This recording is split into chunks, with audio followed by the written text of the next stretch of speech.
ঝুম বর্ষার দিনে পাহাড় হয়ে ওঠে আরও সবুজ ও প্রাণবন্ত। পাহাড়ের শরীর বেয়ে নেমে আসে অনিন্দ্য সুন্দর ঝর্ণাধারা। কোনো কোনো পাহাড়ে উঠতে পারলে আপনি পৌঁছে যাবেন একেবারে মেঘের রাজ্যেও। বর্ষার অপরূপ মায়াময় পাহাড়ি প্রকৃতির কাছে ছুটে চলেন সৌন্দর্য পিয়াসী মানুষ।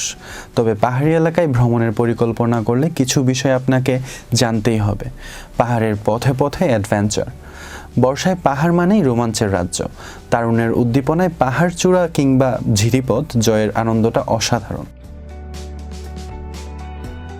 তবে পাহাড়ি পথে নিরাপদে চলতে হলে নিজেকেও ভালোবাসা চাই। আপনার প্রাণের স্পন্দনেই তো ভ্রমণের নেশা। সেই নেশাকে সার্থক করে তুলতে শরীর আর মনের প্রস্তুতিটাও হতে হবে ঠিকঠাক, নইলে ভ্রমণের আনন্দ মাটি হতে পারে নিমিষেই। এ সম্পর্কে বলেছিলেন ধানমন্ডির পপুলার ডায়াগনস্টিক সেন্টারের medicine consultant doctor Saif Hossain Khan. শরীরটা হোক ফিট, পাহাড়ি পথে চলা খুব সহজ নয়।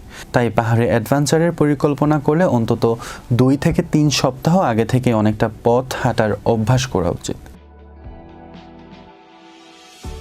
সমতলে নিয়মিত হাঁটার এই চর্চা পাহাড়ি পথে আপনার পাথেই হবে।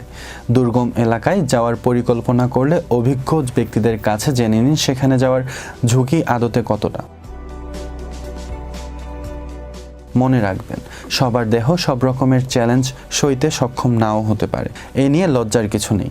আপনি যতটা ধকল সইতে পারবেন তার চেয়ে কঠিন কোনো পরিকল্পনা করবেন না।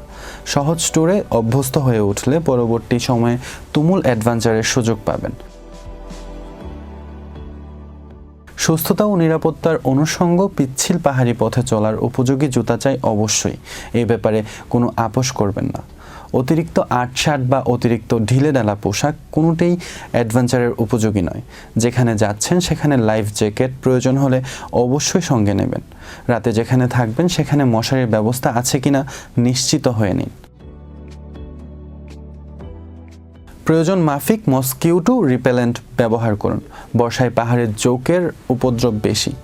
মোজার ভেতর পায়জামা বা প্যান্ট গুজে নিতে পারলে জোঁকে ধরার ঝুঁকি কম থাকে। তবে ঝিরি পথে এই পদ্ধতি অবলম্বন করা সম্ভব নাও হতে পারে, তাই জোঁকে ধরার ঝুঁকি থেকেই যায়।